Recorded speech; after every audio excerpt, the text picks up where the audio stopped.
Sitting in the field all day, laughing and eating your grass and hay.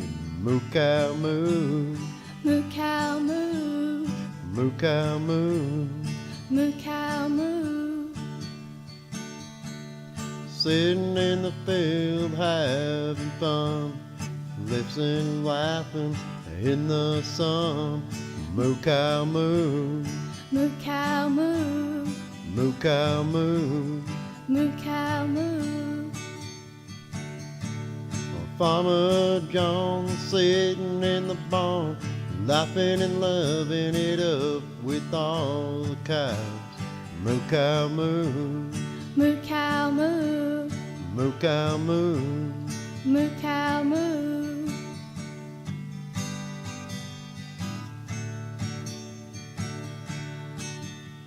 See, kids are important to me, you know. Everyone's gonna have some fun. Moo cow moo, Moo cow moo, moo cow moo. moo cow moo. I'm sitting here singing with my daughter, you know. Everyone's gonna laugh and love. Moo cow moo, Moo cow moo, moo cow moo. moo cow moo. There's brown cows and black cows and white ones too. Moo cow moo, Moo cow moo, moo cow moo. moo cow moo. Sitting in the field all day long, eating and laughing, playing along. Moo cow moo, Moo cow moo, moo cow moo. moo cow moo. Sitting in the field eating your grass and hay, laughing and loving, watching children play. Moo cow moo, Moo cow moo, moo cow moo. moo cow moo.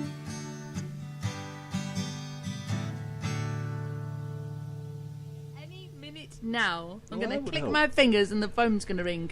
Are you ready? Three, 2, two, 1. one. Yankee and the Brit on a country Saturday night. On the phone we have Mr. Brad Peterson. Say hello, Brad. Hi guys, how you doing? Hey, Hey, not what's bad. going on? Not bad. Now tell us about this song that we were just playing earlier, the Moo Cow Moo. Tell us all about it. Well, my daughter used to walk around the house all the time, and that was kind of our way of saying we love each other. She says moo cow moo. So we were sat in the recording studio, and I was playing guitar, and I stopped for a minute, and I said, this song ain't gonna fit. And my daughter comes to me and she says, well, let's sing one together. And I said, okay. I took a 5-minute break, come back in the recording studio, and that song came to my mind, and I wrote that song 5 minutes flat. That's a pretty cool tune. I like that one. Yes. I just posted a picture on my Facebook of a cow and the Moo Cow Moo on it. Because it's so cool. That's a good tune. How long you been doing music? I've been doing music since I was 14 years old. Wow. Is that a long time from now? Oh yeah, I'm 40 now. Oh, you're just getting started. Yeah, you're still wet behind the ears. I'm not getting 20-something years, so it's I'm more outlaw though. You know, I just thought that song would be a good kid song to do and get the kids' attention as well. And the Ronald McDonald, you know, I do Ronald McDonald House of Charity out there for the kids and bring all my music to them as well. And so I thought, you know, nothing be better than to do that type of stuff for the kids in that song. So that's where that song come about. And then not only that, but I can talk like Elmo, so the kids, you know, love that when I go to a kid party and I can talk like Elmo. That'll You know, seal the so- deal. Yep. Oh, let's hear you talk like Elmo live on the Yankee and the Brit show. All right. Hey everybody, it's Elmo on the show. Elmo, my hero. Yes, my hero too. I hope you're not stuck with that voice for the night now. Yeah, yeah. I do a lot of voices. I can do Goofy. I can do Elmo. I can do Lilo and Stitch. Wow. Just a lot of different voices. I'm very talented that way. How old were you when you learned to play the guitar? I was 21 years old when I learned how to play guitar. But you were singing before that. Yeah, I was singing at 14 years old, like I said, writing songs. And my uncle played the guitar for me. And then he sat down one day and told me that before he died, he wanted me to learn how to play guitar. So I sat down with the guitar and pretty much taught myself. I was just going to ask you who taught you. So how long did it take you to get where you could play good? It took me years. I mean, about 15 years or more. Yeah, I always wanted to try that, but I don't think I could handle it.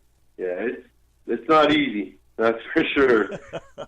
You learn new things on guitar every day too. It's not. You think you got it mastered and you got it learned, and something else comes up where you got a new chord or comes out, or someone finds some other different sound, and or you want something different. You want a different sound yourself. See, and I go more towards the Waylon Jennings, outlaw type of stuff, like Merle Haggard, Waylon Jennings, Hank Williams Jr., and stuff like that. Johnny Cash, a lot of Johnny Cash, and that's the type of music I grew up on. This new age country that they come out with the pop and the hip hop in it, that just ain't country to me. No, that don't even qualify. Do you play any other musical instruments? I just play guitar. I played bass before, bass guitar. I played the drums. So now, did you write these other two songs we have, Angels and Outlaws and Blue Eyes? Yes, I did. Yep. You pretty much write all your own music. Yeah, I write my own music. Yep. How long you been writing? Did you start that when you was young? Yeah, I started writing songs. Well, they were at first I started writing poems, and my mom said that they'd be better as songs, and so I wrote them as songs instead. And I've been writing songs ever since. Like I said, I was 13 years old when I started writing. Anybody else in your family, play music? They play any instruments or sing? Yeah, I have my cousins do, my uncles, my aunts. They're all musically talented. Y'all ever get together and just have a family jam session? No.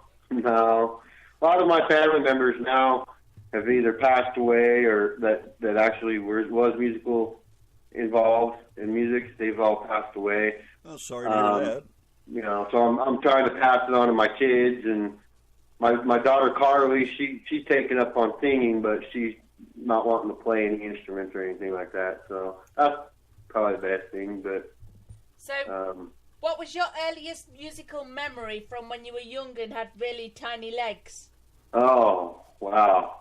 My musical memory was probably my mom, when my mom used to sit there on the organ and play Patsy Cline. Wow. Nothing wrong with that kind of music. Did your mum used to sing as well? Yeah, my mom used to sing as well, yeah. Oh, wow. I bet that was pretty amazing to listen to when you were young. 2002, I went out to Nashville in 2002 to a songwriting convention, and right before I got to meet Johnny Cash, and that was really cool. Spent some time up there with him at Henderson Lake, and that was really interesting. Playing my guitar. Do you have a day job? I do. Yeah, I work I'm a shop foreman at an auto recycling company. That's a pretty cool job. I love to watch all that shit get tore up. Yeah, that's what I do all day long. Tear stuff up, crush the cars, and load them up on semis. You got a drive the semis over. You got a big grinder? Yeah, no, we just smash them up in the crusher and load them up on the flatbed trailer for semis to take them up to Plymouth, up to Plymouth, Utah, and then they do that all day long, every day, and then I guess they crush them up, or put them through a grinder up there. You said you drive truck too? Yeah. Welcome to the trucking world. Yep. I gave that up after about 20 years. That was enough of that. Yeah, I'm really about ready to say the same thing. I do not like driving trucks. Is there any particular music that really moves you besides country music? I like the old time rock and roll, like, you know, anything from Bob Seger to Poison to, you know, type stuff. I'm not really into hip hop and R&B or anything like that, but I like the older type of music, like Elvis Presley, Earl Thomas Conley. They, you know, they moved me. You know what I mean? They inspired me to write and sing my songs myself, and that's what I'm trying to do. I'm trying to bring the outlaw country back out in the world, because I think that, you know, that you don't hear Merle Haggard on the radio no more, hardly, or Johnny Cash or Waylon Jennings for that matter, and that's what I'm trying to do. I'm trying to bring that back. Yeah, if somebody asks us, we're more than glad to play that kind of music. Nisi says hello, Brad. Hello, Nisi. She's in here listening to every word. So, do you have any hobbies outside of your music and your job? Yeah, I ride bulls and rodeo. Do you really? Wow. Yeah. I'll tell you what, the first time I saw that on TV, I sat there in shock for about an hour. I just couldn't believe what I was watching. Yeah, I had an accident when I was bull riding, and I ended up busting my shoulder and knocking some of my teeth out, and Yikes. I decided that was probably the end of that. So after having surgeries on that, I said, no, I'm done doing that. But I still like to go and watch all the other young cowboys ride and support them, and so that's my hobbies right there. You ever stay on the full ride? Yeah, I have. Mm-hmm. What's that got? I've won many buckles, and you just stay on for 8 seconds, and it's like you have the whole world right there in the palm of your hand. But does it seem like forever though while you're riding? It does. Yes, it seems like it takes forever. You know, I hear a lot of people say, like you were talking about, you got thrown off and busted up your shoulder. Is it when that happens? Does it seem like it happens in slow motion? No, no. It happens so fast. It's like almost like you're being run over by a semi. It happens so fast, and then you're on the ground and you're just hurting, and it. No, I wish it happened in slow motion. Might be able to change some things on the way down to the ground, right? Oh yeah, definitely. Nisi said you do charity shows at the Ronald McDonald House. Yeah, that's what I talked about earlier. I do charities for the kids, and that's where I come up and I do my Elmo skits and talk like Elmo, and you know, I give them cowboy hats and guitars and sing my songs, and you know, those little kids. Last time I went, and they've asked me to come back. This is the second time I'll come back for them, and they've asked me back, and they just touch my heart every time I see those kids in need of something, and you know, and they walk around there with the smiles on their face after I leave, and knowing that my show was good enough for them. You know, I bet they get a kick when they get that cowboy hat, don't they? Yeah, they do. Yeah. Oh.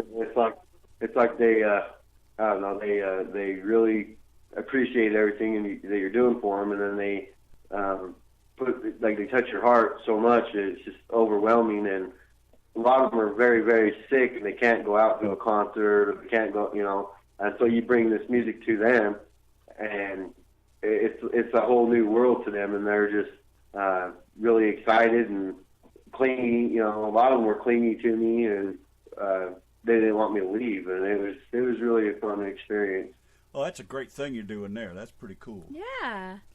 You get a lot of people asking you for selfies?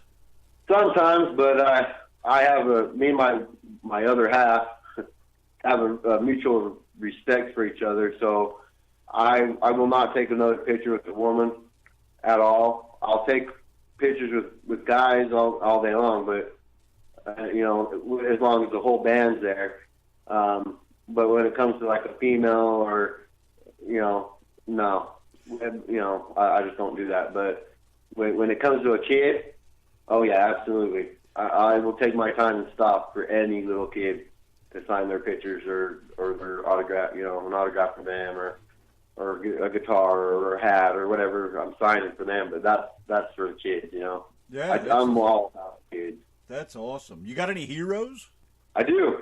I have a lot of heroes. Hank Williams Jr. He's one of my biggest heroes, just because, and I'd like to meet him. I never had the chance to meet him, but I'd love to. Just when, you know, he became my hero when he had that accident and fell off Ajax Mountain in Montana and got all busted up himself, and the doctors all thought he was going to die, and he come back and hit it harder and a lot stronger, and you know. I think that's in his blood. Yeah, that's my hero. It was him and Hank Sr. I like a lot of Hank Sr. too, because the way I look at it, country music wouldn't be country music if there was no Hank. Boy, I think you're about right on that. You know? So, do you go out on stage in like bars and concerts? Oh yeah, absolutely. I do a lot of shows. I've had, you know, I played more at the Outlaw Saloon, like in the bars and stuff. I haven't been to a concert hall place to play, but I'm trying to get that set up as well. Cool, very cool. So, when you're rich and famous, have you got any advice for your future self? Yeah, take the time to include your fans. And everything you do, include your fans, and follow your dreams 100% of the way. If it don't feel right, don't do it. Well, without those fans, you got nothing. Exactly. You know, you stand there singing to yourself. That's about all you get out of it. Yep. And when you're famous out there and you're up on that stage, just give them a message from the Brit. Tell them to put that phone down and enjoy the music. Yeah. Yeah, absolutely. Do you have a band?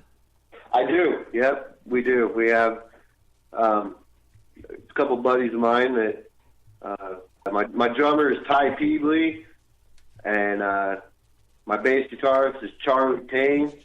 So we I have a band. We're called K.Bradley and the Grave Diggers. The Grave Diggers? Yeah. That's a little different. What do you think about the whole music industry today? The whole way it's going and what's going on? Well, with the music industry, see, I've done a lot of my homework on the music industry with major labels. So the major labels, everybody's trying to get on the major labels and go big and rich and famous. But in my aspect, you can be on an independent label and you're doing just as well as being on a major label. I can And the believe major that. labels back in the day, they used to give you advancements, tour buses. You know, now even being on a major label, it all comes out of your own pocket. So therefore, nothing better than and you know, major labels cramming songs down your throat. Where independent labels, you can choose your music that you want to do and put out. And you appreciate it better. You know, it's a lot of more hard work on an independent label because you have to do shows. You have, you know, and you have to show you're dedicated to it. It's a lot of hard work and dedication in music. A lot of these singers nowadays on major labels, they just had it handed to them, and it was, you know, in my opinion, they didn't really know what hard work and dedication really is for the music. And a lot of the times that's where a lot of the singers, they don't appreciate their fans, or, you know, they're well, let me give an example real quick. I went to a Carrie Underwood show with a buddy of mine. His daughter had cancer, and we were standing in the backstage there. She had backstage passes, and Carrie Underwood come walking off stage, and this little girl with cancer asked Carrie Underwood to sign a poster for her, and Carrie Underwood looked at the little girl and said, "I don't have time for you." What? Yeah. If you don't have time for your fans, especially a sick little girl, that all she wanted before she died was Carrie Underwood to sign her poster. I mean, come on now. That was, yeah, that's not cool. It wasn't cool, you know. And so when I look at that. And that's why I always say I'm going to do everything I can for those kids. It's not, and that's the reason why, is because I will take my time for those kids. I'm not going to be like, oh, I don't have time for you, or, you know. And a lot of the major labels, I mean, I understand they get busy. They have to get to another show, or on their bus to another show, or, you know, or whatnot. But she still could have took the time. It only took her 5 seconds just to grab a pen, sign the poster, say I love you, and walk off. You know. Yeah. And she didn't want to take the time for that. And now that she had her accident, where she's got that little scar on her face or whatever, now she's wanting to be all about, oh, I'm all about the kids. I'm all about the kids, and she's doing things with kids and bringing them on stage and singing with them. But I think that's just an act, in my opinion, because she really isn't like that at all. She's letting it all go to her head. Yeah, exactly. Stacy Joe in the chat said the same thing. She said it just goes to their heads. Yep, and it's sad. It's a sad deal, and that's where I told my wife, I told everybody, I said, you know, if I ever get here, I'm going to take my time for these kids. It's not going to be, oh, I got to get on the bus, I got to go to another show. You know, that bus can wait. That bus ain't going anywhere without them. Exactly. Makes you wonder who's in control sometimes. Yeah, and then that's what it is. It's the major labels, they want to be in control. With an independent label, the artists themselves are in more control. Yeah, I mean, you have agents, you have all the agents that you know, and agencies and booking agencies you have to go through. Even on a major label, you have to do that. But an independent label, you have the say in what you wear, what you talk about on stage.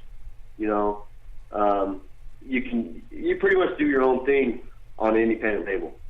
On major labels, you're getting told what to wear, what to say, what to sing, who you can talk to, who you can't talk to, and that's why today people call me an outlaw, is because I won't do it. I'm an independent artist, and that's what I'll always be, an independent artist on an independent music label, and with Ichota, and or Ichota, sorry, and I'll always be an outlaw. Kind of ironic in a way that you're the good guy and you're the outlaw.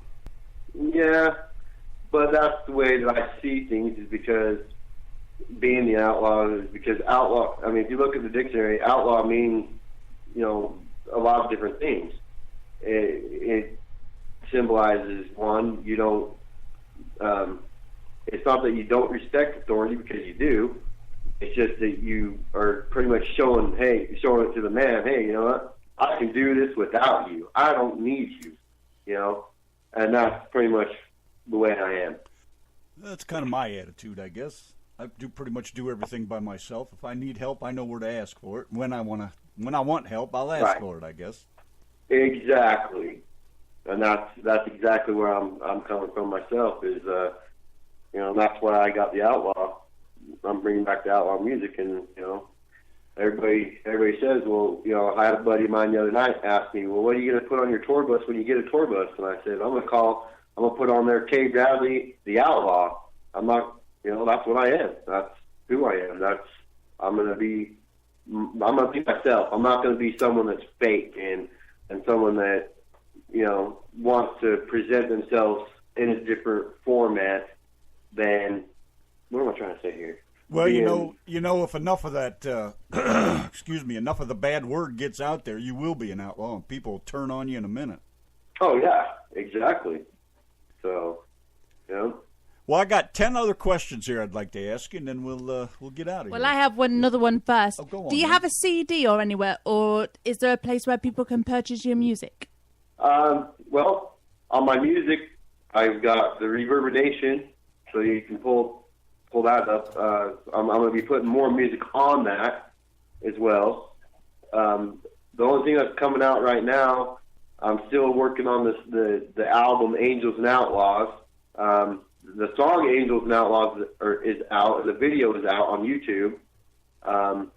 But I'm trying to get more songs done and recorded, so I can have the album done by the end of the summer, hopefully, into next year. that's, after I go to the Josie Awards, and I was nominated for Rising Star, so I'm going to go out there and Pigeon Forge, Tennessee, and Dollywood, and deal with that stuff. But my album, I'm trying to get that out by either the end of this summer or into the first of next year.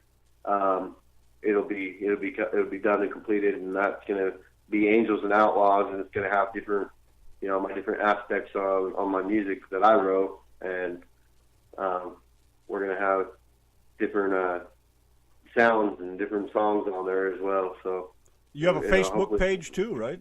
Yeah, I do have a Facebook page. I have a fan page. I have a website too as well. My website is k.bradley, my music, or it's www.k.bradleymymusic.com. That's my website. You can be a fan on there. You can order shirts, CDs. I don't have any hats on there yet, but I'll get those uploaded as soon as I can. But I'll be getting shirts and CDs and that you can pre-order on that website, and you can learn more about me on that website. But that's just a place for my fans. Then I got the K. Bradley fan page on Facebook as well, and that shows all my shows, all my everything that I'm doing around Utah. And all the places I've been playing and stuff like that. So. Well, I don't know what you're going to do for shirts, but a shameless plug for ourselves. If you don't have anybody doing your shirts yet, get with Donna, and maybe we can fix you up. Okay. That's what we do. Sounds good. Okay. We do shirts and signs and hats and hoodies, banners and lots of all things sorts like of that. stuff. Yeah, I'll get a hold of you definitely, because I don't have anybody doing my shirts right now, but I need to get a bunch of them ordered and do a bunch of them. So. Yeah, just let me know. Randy has 10 very, very boring, very mind-numbing questions. These are very not important questions. But if you hang around on the line, he will bore you stupid with them. Question number 1, off you go. What is your favorite word? My favorite word? Yes. Well, my favorite word is probably not appropriate for the TV show or the radio show. What's your least favorite word? My least favorite word is when someone takes the Lord's name in vain. I do not like that. And what turns you on? Well, like I said, that probably wouldn't be appropriate for the radio. Okay, that's 2 strikes. What turns you off? Well, someone being mean to somebody else, or bullying other people, especially when it comes to kids, or someone beating up kids. That just ticks me off and no other. What sound do you love? I love the sound of an old jukebox and a good country sound. Yeah. What sound do you hate? Nails on a chalkboard, buddy. Oh. Yeah. I don't think any of us like that. Well, here's one you probably won't want to answer then. What's your favorite curse word? My favorite curse word? Well, every time I get mad and angry at work, I'm always saying, That'll do it. What profession other than yours, whether it be at the yard or music, would you like to attempt? I want to do a tour. I definitely want to tour on my music. I'm tired of working where I work and busting my back, making everybody else rich. My boss rich, and so I want to make myself rich. What profession other than yours would you not like to do? I wouldn't want to be a doctor. Too bloody? Yeah, it's too bloody, too nasty. Are you squeamish? I am very. when it comes to my own blood. If I see my own blood, I'm out. But if I see somebody else's blood, it's like, oh, that's cool. But look at that, the guy's bleeding to death. How cool is that? yeah, pretty much. It does make me. It does. There's certain things that do make me sick to my stomach, and being a doctor, that would not happen. Last one. If heaven exists, what would you like to hear God say when you get to the pearly gates? A job well done, son. There you go. That's it. That's all I got. Yes, do you have anything else at all to add before we flush you down the toilet? No, just I want to say thank you to everybody. Thanks to Donna Ray and Don and Bradley and Randy, and I appreciate you guys having me on the show. Thanks to all my fans out there and call in to the radio stations and listen to my music. I'd like to thank my wife, who puts up with me all the time and does all my music promotions and booking my shows. She's been a really good wife to me, and I like to thank my kids and for supporting my music and listening to me all the time, even though it drives you crazy. But that's pretty much it. Well, let us say thank you for spending some time with us. Make sure you tell Carly she's a good singer. All right, I will do that. And appreciate you coming on. It's nice to have a nice, honest man and somebody that kind of gives a damn about how things go. We sure appreciate having you spend some time with us. Yeah, thank you for having me. I appreciate it. All righty. We'll see you around soon. Call in anytime you like. We're always here. And you get new music, send it our way. All right. Sounds good. I will. Thank you. Thank you. Appreciate it. Bye-bye. Bye.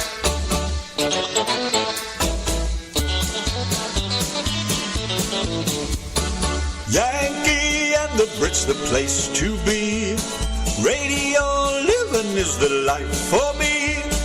Airwaves spreading out so far and wide. Keep your FM, just give me that internet side. Online is where I'd rather stay. I've got a lot of music to play. I just adore a Yankee view. Darling, I love you, but give me a show to do. The Chat. The Brats.